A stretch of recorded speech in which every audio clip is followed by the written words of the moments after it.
Stan Holdsmith did not see it coming.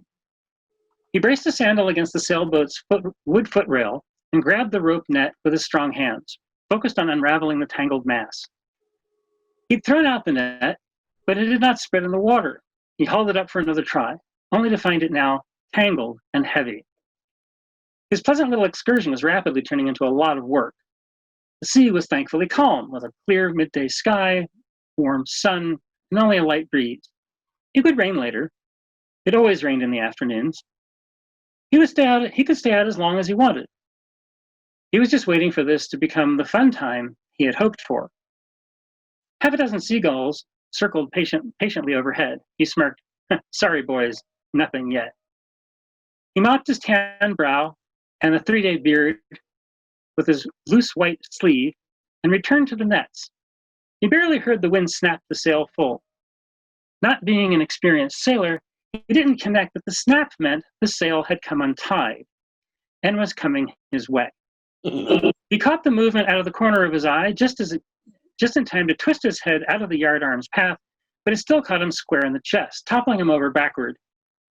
He flailed to grab any handhold, but only got the net that was wrapped around his feet. "Oh, for Atlan's sake," he blurted out as he fell, followed by the net sliding over the rail. As heavy as it was on deck, it was much heavier in the water, and it was on top of him, pushing him under. He needed to keep calm and focus on freeing his feet. He couldn't get any stroke to surface with his feet bound. His lungs were not as full as he needed, having been struck by the sail. He wriggled and pulled in directions that seemed logical, but felt no loosening. He started pulling with his hands, but couldn't find a rope that didn't tighten the mass. Calm didn't stand a chance as fear and anger caught to take him over. One rational thought managed to form. What had possessed him to think he could go fishing with no experience and no teacher? So what if he lived in a fishing village? He was a blacksmith and should be in his shop wielding a hammer, not dying, caught like a fish. Not a helpful thought. Maybe if he let the net roll over and fall below him, maybe he could see an opening.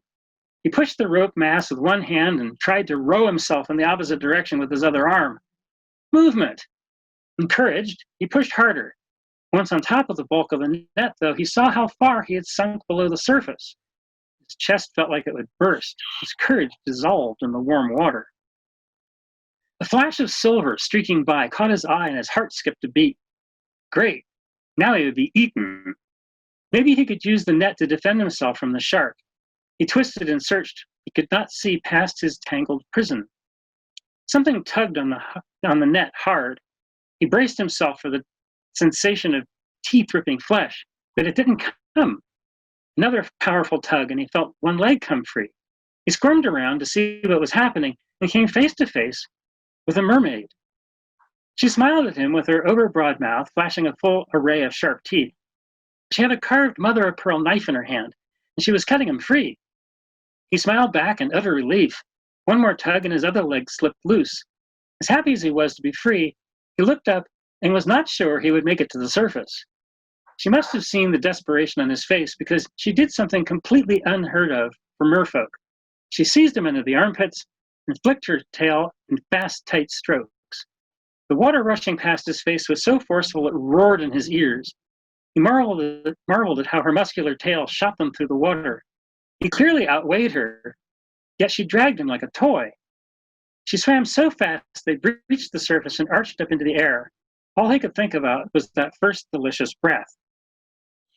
When they spiraled down, she kept a hand on him. He was exhausted and shaking and glad for her steady grip, despite the social taboo. He was so relieved and so grateful, he had to let her know.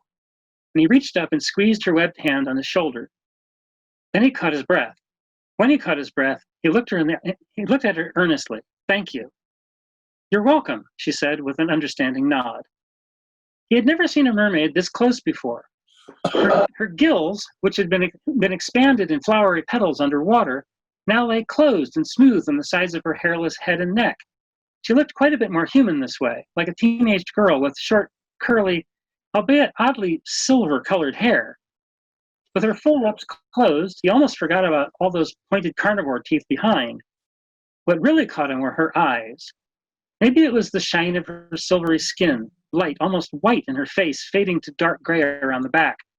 But the deep aqua color of those eyes that seemed just a little too big for her head, something about that color just wouldn't let him go. He caught himself staring and looked away. Are you all right? I'll be fine, now that you saved my stupid hide. She turned and looked at his boat. I assume you did not throw yourself overboard in a fishing net on purpose. Not on purpose.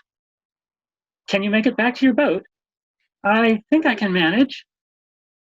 And without another word or gesture, she disappeared back under the surface.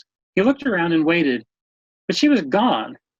Merfolk had a reputation for not being socialized. He shrugged and swam back to his boat.